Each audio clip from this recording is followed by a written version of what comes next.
নমস্কার, বাংলা বার্তা থেকে বলছি সন্ময় বন্দ্যোপাধ্যায়। সেই রাতেই কিন্তু ঘুরে যেত বাংলাদেশের রাজনীতির মোড়টা যদি ওয়াকারুজ্জামান, যিনি বাংলাদেশের মিলিটারি জেনারেল, তিনি মার্কিন যুক্তরাষ্ট্রের উদ্দেশ্যে 5 দিনের সফরে যেতেন, ফ্লাইটে উঠতেন এবং ফ্লাইটে ওঠার অব্যবহিত পরেই যখন তিনি মার্কিন যুক্তরাষ্ট্রে ল্যান্ড করতেন, ঠিক তার আগেই মোহাম্মদ ইউনূসের পরিকল্পনা ছিল রাষ্ট্রপতিকে দিয়ে কামরুল হাসান তাকে মিলিটারি জেনারেলের পদে বসানো, অর্থাৎ মিলিটারির সর্বাধিনায়ক হিসেবে তার নামটা ঘোষণা করা। অর্থাৎ মার্কিন দেশে যেতেন ওয়াকারুজ্জামান আর পদটা হারাতেন, পদটা পেয়ে যেতেন এই ব্যক্তি কামরুল হাসান। এই পরিকল্পনাটা কিন্তু মিলিটারি গোয়েন্দারা সরাসরি পৌঁছে দিয়েছিলেন ওয়াকারুজ্জামানকে। বুদ্ধিমান লোক বুঝতে পেরে তৎক্ষণাৎ মার্কিন যুক্তরাষ্ট্র সফর বাতিল করেন, থেকে যান দেশে।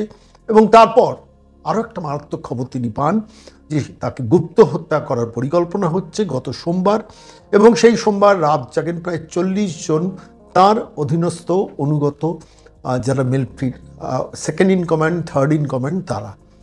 মঙ্গলবার দিন ছিল তার বৈঠক, সেটাকে বাতিল করেন। বুধবার দিন মিলিটারি দরবার করেন এবং সেই দরবার তিনি অতীতেও বসিয়েছেন। এই দরবার করেন, সারা বাংলাদেশের সমস্ত মিলিটারি অধিনায়করা সেখানে থাকেন এবং এমনকি রাষ্ট্রপুঞ্জের বাহিনীতে যারা কাজ করতে গেছেন তারাও সেই মিটিংয়ে অ্যাটেন্ড করেন।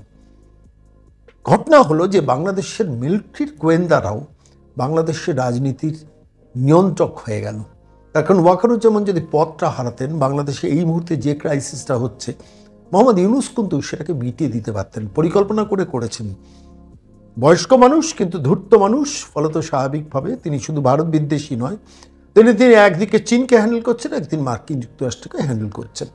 এবং এইটা করতে গিয়ে মার্কিন যুক্তরাষ্ট্রকে একটু প্রায়োরিটি দেওয়াতেই এইবার ওয়াকারুজ্জামান কিন্তু পুরো বিষয়টাতে নিজের হাতে বেশ কিছুটা নিয়ন্ত্রণ নেওয়ার চেষ্টা করছেন বাংলাদেশের বর্তমান পরিস্থিতিতে।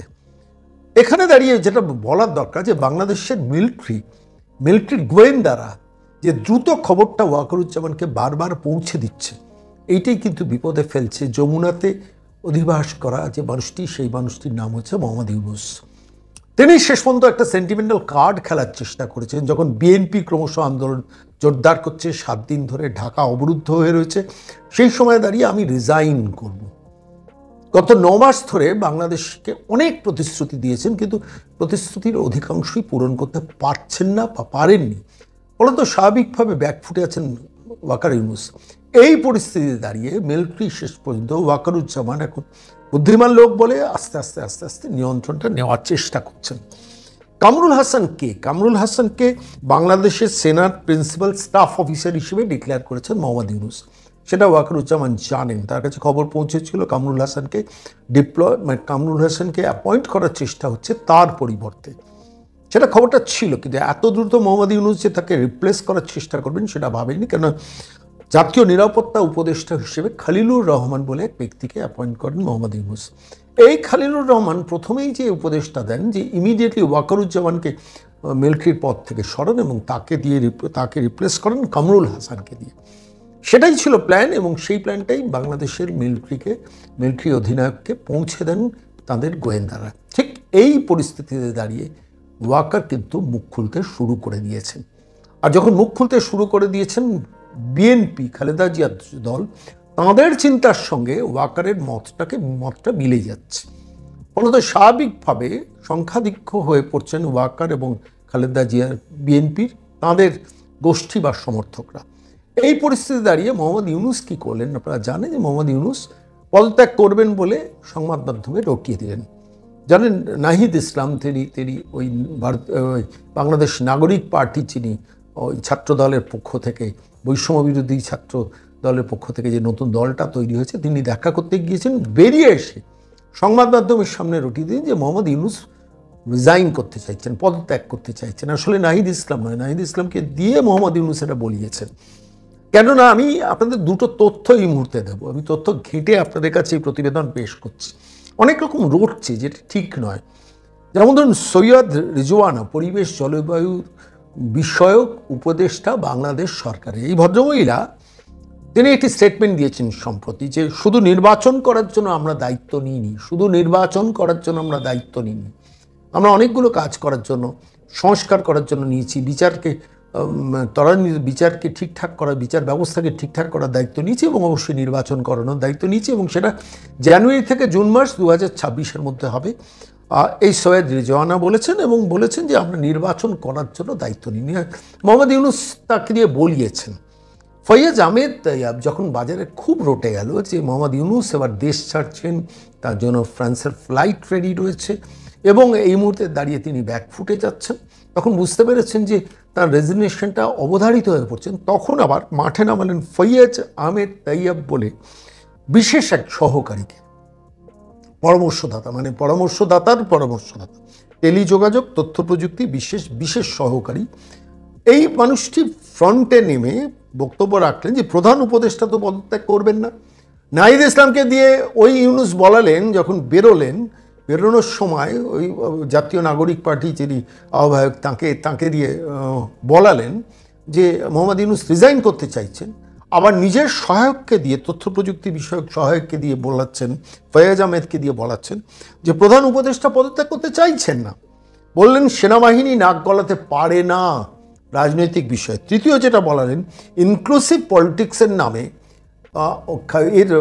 শেখ হাসিনার আওয়ামী লীগকে ঢোকানোর চেষ্টা কিন্তু আমরা বরদাস্ত করব না। অর্থাৎ এই মেসেজটা দিলেন ওয়াকারকে। কি সাংঘাতিক সুড পলিটিশিয়ান দেখুন, নাহিদকে দিয়ে বলালেন যে উনি রিজাইন করতে চাইছেন, আবার নিজের দুই সহকারীকে দিয়ে বলালেন যে না, উনি রিজাইন করতে চাইছেন না। সেন্টিমেন্টটা তৈরি করলেন। সেন্টিমেন্টটা যখন মানুষের মনে গিলে যাচ্ছে, যে মানুষ বলছে যে ঠিক আছে, এনাফ ইজ এনাফ, এবার তুমি দেশ ছাড়ো, এই পরিস্থিতি যখন তৈরি হচ্ছে, তখন আবার নিজের দুই সহকারী সৈয়দ রিজওয়ানা এবং ফৈয়াজ আহমেদকে দিয়ে এই কথাগুলো বলালেন। মানেটা কি দাঁড়ালো শেষ পর্যন্ত মোহাম্মদ ইউনূস কি রিজাইন করছেন? পরিস্থিতি কিন্তু যেদিকে যাচ্ছে, অল পার্টি মিটিং ডেকেছেন, বিএনপির সঙ্গে বসছেন, সমস্ত ঘটনা ঘটছে। বিএনপি একদম স্ট্যান্ড পরিষ্কার করে দিয়েছে, ডিসেম্বরের মধ্যে নির্বাচন করতে হবে।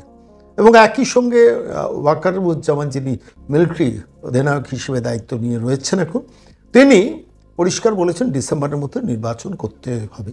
অর্থাৎ নির্বাচনটাকে প্রায়োরিটি হিসেবে দেশের প্রধান রাজনৈতিক দল বিএনপি, তারা প্রায়োরিটিতে রেখেছে এবং মিলিটারি প্রায়োরিটিতে রেখেছে। মিলিটারির সঙ্গে মিলে যাচ্ছে বিএনপি আবার ব্যাকড বাই আওয়ামী লীগ। বাংলাদেশের অবস্থাটা এই জায়গায় দাঁড়িয়েছে। সেখানে জামাতরা প্র্যাকটিক্যালি অনেক বছর বাদে তাদের পার্টি অফিস খুলতে পেরেছেন, এখনও ঘর গুছিয়ে উঠতে পারেনি। জাতীয় নাগরিক পার্টির কোনো গ্রহণযোগ্যতা, অ্যাকসেপ্টেবিলিটি আদারওয়াইজ নেই, কারণ তাদের জীবনযাপন, তাদের আর্থিক উন্নতি, সমস্ত বিষয়গুলো নিয়ে মানুষের মনে সাংঘাতিক জনরোষ হয়েছে। তারা যেটা ভেবেছিলেন যে আমরা বৈষম্য বিরোধী ছাত্র আন্দোলন বাংলাদেশে পরিবর্তন আনলাম, সুতরাং সবাই আমাদের ক্ষমতায় জেতাবে, সেটা মোহাম্মদ ইউনূসও ভেবেছিলেন। মোহাম্মদ ইউনূস ভেবেছিলেন জামাত প্লাস জাতীয় নাগরিক পার্টি ইকুয়াল টু ক্ষমতা, এবং সেই ক্ষমতা এলে তাদের তো আর কোনো প্রধানমন্ত্রীর মুখ নেই, তাহলে মোহাম্মদ ইউনূস আমাকে তারা প্রধানমন্ত্রী করবে। এই ছকটা ছিল বাংলাদেশ। যে জাতীয় নাগরিক পার্টি, যেটা নতুন বৈষম্য বিরোধী ছাত্র সমাজের দল সাজিদ, নাহিদ এরা তৈরি করেছেন, এই দল দ্রুত আর একটু ঘর গুছিয়ে নেওয়ার সময় তাদের দেবো, একটা বছর আরও সময় দেবো, জুন মাসে ইলেকশন করব 2026-এ, তারা ঘরটা গুছিয়ে নেবে, তারাও প্রচুর সিট পাবে, জামাতরাও প্রচুর সিট পাবে। জামাত প্লাস জাতীয় নাগরিক পার্টি, এই দুটোকে সম্মিলিত করে এরা মেজরিটি হবে, এরা সংখ্যাধিক্য হবে, এবং এরা তখন মোহাম্মদ ইউনূস আমাকে বলবে যে আপনি আপাতত 5 বছরের জন্য আমাদের দেশের প্রধানমন্ত্রী হন। এই ছকটা ছিল মোহাম্মদ ইউনূসের। কিন্তু পরিস্থিতি যেদিকে যাচ্ছে, 2026 জুন পর্যন্ত অপেক্ষা করতে পারবেন না, কেন ওয়াকারুজ্জামান এখনই যে ধরনের জাতীয় বক্তব্য রেখেছেন, তাতে এটা অবধারিত যদি ডিসেম্বরের মধ্যে নির্বাচন ডিক্লেয়ার না করেন, তাহলে কিন্তু একদিকে বিএনপি মানে একদম রাস্তা নেমে লড়াইটা করবে, আর ওয়াকারুজ্জামান কিন্তু ক্রমশ প্রেশার বাড়াবে সরকারের ওপর। এবং সেরকম পরিস্থিতি হলে ওয়াকারুজ্জামান মিলিটারি হিসেবে সরকারের পুরো দায়িত্ব নিয়ে একটা অভ্যুত্থান ঘটিয়ে সরাসরি তাঁদের নেতৃত্বে একটা নির্বাচন করিয়ে দেবেন ডিসেম্বর মাস, এবং অবধারিতভাবে বিএনপি সেখানে মেজরিটি পাবে, backed by Awami League supporters. এই পরিস্থিতির দিকে যাচ্ছে, তখন মোহাম্মদ ইউনূস পকেট থেকে কিন্তু আরও একটা কার্ড খেলেছেন, যেটা কিন্তু সেভাবে আলোচনা হচ্ছে না। ওয়াকারুজ্জামান মোহাম্মদ ইউনূস কিছুদিন আগে চীনে গিয়েছেন, আপনারা জানেন। চীন থেকে বসে বসে, চীন যেহেতু পছন্দ করে ভারত বিদ্বেষী কথাবার্তা বলে ভারতকে খেপিয়েছেন, এটা তো গেল একটা দিক। বেসিক্যালি মোহাম্মদ ইউনূস এখন সেন্ট মার্টিন দ্বীপটা আমেরিকার হাতে হস্তান্তর করার পরিকল্পনা করেছেন, এবং রাখাইনের মধ্যে দিয়ে যে করিডরটা, সেইটা জাতিসংঘকে দেওয়ার মধ্য দিয়ে আলটিমেটলি আমেরিকার হাত শক্ত করবেন বলে পরিকল্পনা করেছেন। এই খবরটা পেয়েই কিন্তু শেষ পর্যন্ত ওয়াকারুজ্জামানকে চীন কিন্তু যোগাযোগ করে নিয়েছে ইতিমধ্যে। চীন বসে থাকার পাত্র নয়। মার্কিন যুক্তরাষ্ট্র যদি সেন্ট মার্টিনে হাত দেয়, মার্কিন যুক্তরাষ্ট্র যদি রাখাইন করিডোর তৈরি করে নেয়, ফলত স্বাভাবিকভাবে চীনের তো তাদের যে যে যে যে ডমিনেশন যেটা পাকিস্তান আফগানিস্তানে করার ব্যবস্থা করেছে, সেইটা তো বাংলাদেশে ব্যাহত হবে। মার্কিন যুক্তরাষ্ট্র এখানে ঘাঁটি গাড়লে মার্কিন যুক্তরাষ্ট্রের সেনারা চলে এসছেন, এবং এই কামরুল হাসান বলে যে লোকটি বাংলাদেশের সেনার প্রিন্সিপাল স্টাফ অফিসার হয়েছেন, ইনি বেসিক্যালি প্রো পাকিস্তানি, সাংঘাতিকভাবে মুজিব বিরোধী এবং পাকিস্তানির সঙ্গে কোঅর্ডিনেট করেন। এর নির্দেশেই মানে এই কামরুল হাসানের পরিকল্পনা মতো আইএসআই এরা পাকিস্তানে ঘাঁটি গেড়েছিল, পাকিস্তানের মিলিটারি অধিকর্তারা বাংলাদেশে এসছে, এসব ঘটনাগুলো পরপর ঘটেছে। বাংলাদেশে আইএসআই আসার পেছনের কারণ কিন্তু এই কামরুল হাসান। সেই কামরুল হাসানই কিন্তু আলটিমেটলি মোহাম্মদ ইউনূসের পাশে দাঁড়িয়ে, এবং খলিলুর রহমান, শোনা যায় তাঁর নাকি বাংলাদেশেও নাগরিকত্ব আছে, তার মার্কিন যুক্তরাষ্ট্রেও নাগরিকত্ব আছে। সেটা নিয়ে ওয়াকারুজ্জামান হিংস দিয়েছেন, কোনো বহিরাগত ব্যক্তির নির্দেশ আমরা মানতে রাজি নই, এবং এমন এমন কথা খলিলুর রহমান বলেছেন যাতে ওয়াকার বুঝতে পেরেছেন he is the main culprit, যে এইসব প্ল্যানিংগুলো করছে।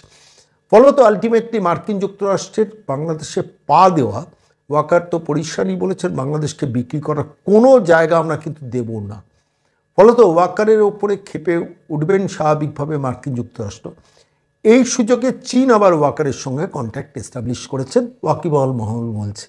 খুব অদ্ভুতভাবে মানে চীন আর আমেরিকা কে বাংলাদেশে ঢুকবে, চীন বাংলাদেশকে ঋণ জর্জরিত করবে, চীন বাংলাদেশে এয়ারবেস কিছুটা দখল নেবে, নিয়ে ভারতকে বিব্রত করার চেষ্টা করবে। এইসব অঙ্ক যখন হচ্ছে, তখন সেন্ট মার্টিনে মার্কিন যুক্তরাষ্ট্রের পা দেওয়া, খেয়াল করে দেখুন, শেখ হাসিনার কাছ থেকে এই সেন্ট মার্টিন দ্বীপ মার্কিন যুক্তরাষ্ট্র, জো বাইডেনের মার্কিন যুক্তরাষ্ট্র চেয়েছিল, তারা পায়নি।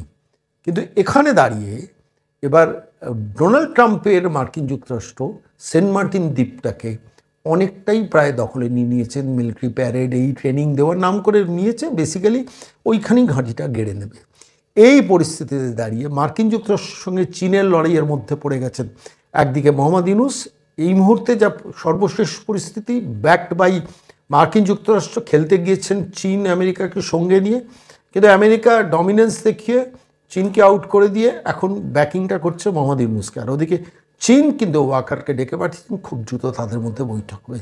শেষ পর্যন্ত পরিস্থিতি কোন দিকে যাবে জানি না, কিন্তু পরিস্থিতির চাপে এখন বাংলাদেশে আরও একটা খুব ইন্টারেস্টিং ঘটনা ঘটছে, যে ঘটনাটা আজকে আপনাদের কাছে বলা দরকার। সেটা যে বাংলাদেশ মিডিয়া কিন্তু খুব দ্রুত ঘুরে গেছে, একদম মোহাম্মদ ইউনূসের বাপান্ত করছে। আমরা কি দেখেছি, জুলাই বিপ্লবের পর শেখ হাসিনা ভীষণ খারাপ, যে বাংলাদেশের ডিজিটাল পোর্টাল, ইলেকট্রনিক্স মাধ্যম, প্রিন্ট মিডিয়া সবাই মিলে শেখ হাসিনাকে ব্যাক করতেন। শেখ হাসিনা যেদিন বাংলাদেশ ছাড়লেন তার পরের দিন সকাল থেকে মিডিয়াতে ছাঁটাই শুরু হলো, শেখ হাসিনার ঘনিষ্ঠ, আওয়ামী লীগের ঘনিষ্ঠ সাংবাদিকদের ছাঁটাই হলো, এবং দ্রুত সমস্ত সংবাদ মাধ্যমে বাপান্ত শুরু হয়ে গেল শেখ হাসিনার। ঠিক তার পরবর্তীকালে তারা সবাই সমর্থ হয়ে গেল মোহাম্মদ ইউনূসে, সেটা আমরা দেখেছি, সম্প্রচার দেখেছি ডিজিটাল পোর্টাল, প্রিন্ট মিডিয়া। এইবার তারাও বুঝতে পারছে যে হাওয়া ঘুরছে, মোহাম্মদ ইউনূস তো হয়তো দেশ ছাড়তে বাধ্য হবেন পরিস্থিতিতে। এবার তাদের ভূমিকাটা কি, আমি এই জায়গাটা একটা ছোট্ট অডিও আপনাদের শোনাবো, যে অডিওটা শুনলে আপনারা বুঝতে পারবেন যে এই মুহূর্তে দাঁড়িয়ে প্র্যাকটিক্যালি কীভাবে মানে কোন পরিস্থিতিতে দাঁড়িয়ে মোহাম্মদ ইউনূসের সম্বন্ধে রিপ্রেজেন্টেশন চলছে মিডিয়াতে। সেই বাংলাদেশ মিডিয়া, যে বাংলাদেশ মিডিয়া মোহাম্মদ ইউনূসকে ঈশ্বরের জায়গায় প্রতিষ্ঠিত করেছেন, সেই বাংলাদেশ মিডিয়া এই মুহূর্তে একটি পার্টিকুলার মিডিয়ার একটা অডিও মেসেজ আপনাদের কাছে শুনেছি, মানে তারা বক্তব্য রাখছেন সেইটা শোনাচ্ছি। কি মারাত্মক, চিন্তা করে দেখুন, যে সময় দাঁড়িয়ে মোহাম্মদ ইউনূসকে 9 মাস আগে তাকে ঈশ্বর বানিয়েছিল, সেই বাংলাদেশ মিডিয়া এখন মোহাম্মদ ইউনূসকে কীভাবে খলনায়ক করছে। আজকের এই প্রতিবেদনটা আমি সেই অডিওটা দিয়ে আপনাদের কাছে শোনাবো, শুনলেই বুঝতে পারবেন কীভাবে বাংলাদেশ মিডিয়ার কোপে পড়ে গেছেন এখন মোহাম্মদ ইউনূস। একটু শুনুন। বন্দর মানুষ কিন্তু তখন বিশ্বাস করেনি, তখন আমাদেরকে দালাল বলছে। কিন্তু যখন ডক্টর ইউনূস সত্যিকার অর্থে 666 কোটি টাকা এখানে আপনার হলো নিয়ে নিল, কর মাফ করে নিল, ডক্টর ইউনূস কি শুধুমাত্র 666 কোটি টাকা নিছে? না, ডক্টর ইউনূসের কর ফাঁকি নিয়ে এর আগে বহুত নিউজ হয়েছে, বহুত বহুত বহুত নিউজ হয়েছে। তার গ্রামীণ ফোন দফায় দফায় হাজার হাজার কোটি টাকা কর ফাঁকির জন্য ষড়যন্ত্র করছে। একটা সিম কার্ড লাগে 50 টাকা, সেই সিম কার্ড 900 টাকা 1000 টাকায় বিদেশ থেকে কিনে আনা দেখাইছে। এই যে 50 টাকা সিম কার্ড 1000 টাকা 1500 টাকায় দেখাইছে, তাই না? এই বাকি টাকাটা বিদেশে গেছে, হ্যাঁ বিদেশে গেছে। এখন এই বাকি টাকাটা বিদেশে গেছে, এটা কার কাছে গেছে? 50 টাকার সিম কার্ড আসলে কি 1000 টাকা দিয়ে কিনছে বিদেশ থেকে? বিদেশে টাকাটাই গেল, ওটা কি আসলে ওই সিম কোম্পানিকে দিছে, নাকি সিস্টেমে যেখানে যাওয়ার কথা সেখানে গেছে?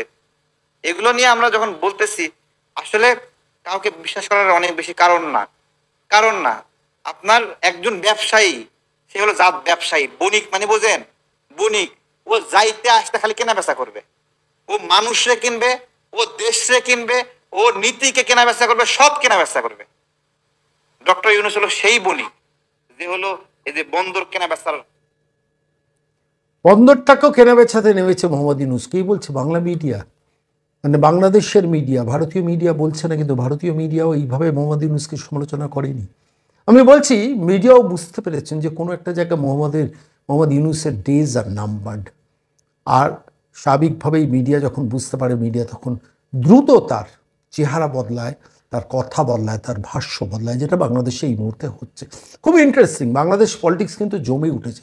আমি সার্বিকভাবে ব্যাখ্যা করলাম, মোহাম্মদ ইউনূস যাব বলেও এখন বলছে না না না না আমি তো যেতে চাই না। অর্থাৎ মানুষ যখন বলছে ইউ গো, তখন বলছে না না না না না উনি তো পদত্যাগ করতে চাইছেন না, অল পার্টি মিটিং করছেন, বোঝানোর চেষ্টা করছেন, কিন্তু নির্বাচনটা উনি জুন পর্যন্ত পিছোতে পারবেন না। ওটা জানুয়ারি ফেব্রুয়ারি, খুব বেশি হলে 1 মাস 2 মাস হয়তো রিল্যাক্সেশন বিএনপির কাছ থেকে আদায় করে নেবে। আর তার মধ্যে যদি মিলিটারি অভ্যুত্থান হয়ে যায়, কিছুই বলার নেই, পরিস্থিতি কিন্তু সেই দিকেই গড়াচ্ছে।